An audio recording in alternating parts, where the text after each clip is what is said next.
Hi, welcome to the Razor's Edge. I'm Sean Davis, and today we're going to be talking you through, giving you a quick video on how to set up the GH4 with the Atomos Shogun. Yes, I know if you've been on YouTube, you found 1,000,001 videos how to do this. What we're going to be talking you through is how to set the current firmware of the GH4 up with the Shogun. What this does is enable record trigger over HDMI, meaning that now you can trigger record of the Shogun with the camera. So there's a few little things that you need to be aware of for this. Now, number one is that on the Shogun, when you go to your input settings at the bottom there, you have a HDMI time code thing. You click on it, it'll show you what your input is, and it will tell you you have a time code option. What you need to do to select HDMI for time code right there. And on the bottom, you have trigger. You just set the trigger to on. It's really that simple. It's going to take everything else from the HDMI of your camera. Now, on the GH4, there are a few things that you need to be aware of.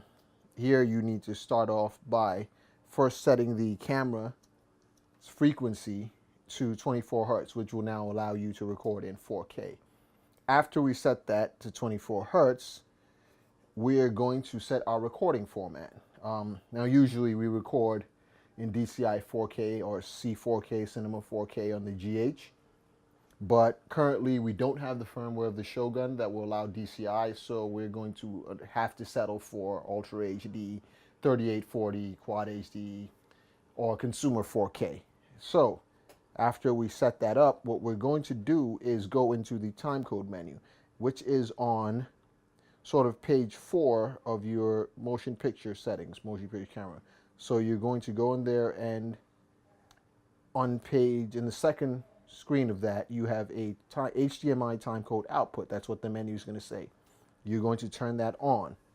After turning that on, we're going to go back and go to the HDMI record output settings. Here, you can leave HDMI, your 4K down convert, set that to auto, and HDMI recording control, you're going to turn that on. You can scroll back up and select your bit depth, 422 10-bit, save that, and just scroll back out of it. Once that's done,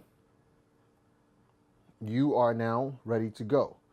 It's that simple. So now, after that's done, if you hit record on your GH4, your Shogun starts rolling. So it's really that simple. So see if I could turn this around so you guys can get a look at it.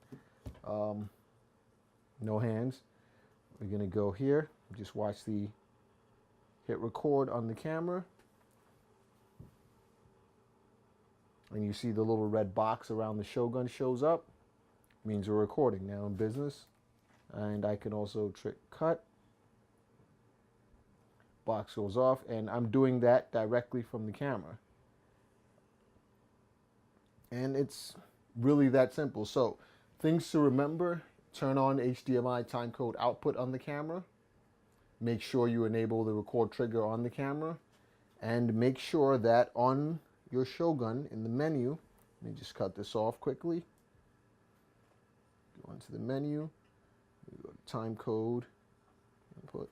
So this is key. Trigger, HDMI, enable trigger, that's got to be on. And there you go. Now you can worry about no more errors of having the camera running and the Shogun's not running, or having the Shogun running and if you wanted to back up on the camera's not running. Those days are done. Now you can just trigger record directly from the camera and have your Shogun recording at the same time. And that's it. Until next time, Sean Davis from the Razor's Edge, and see you on the other side.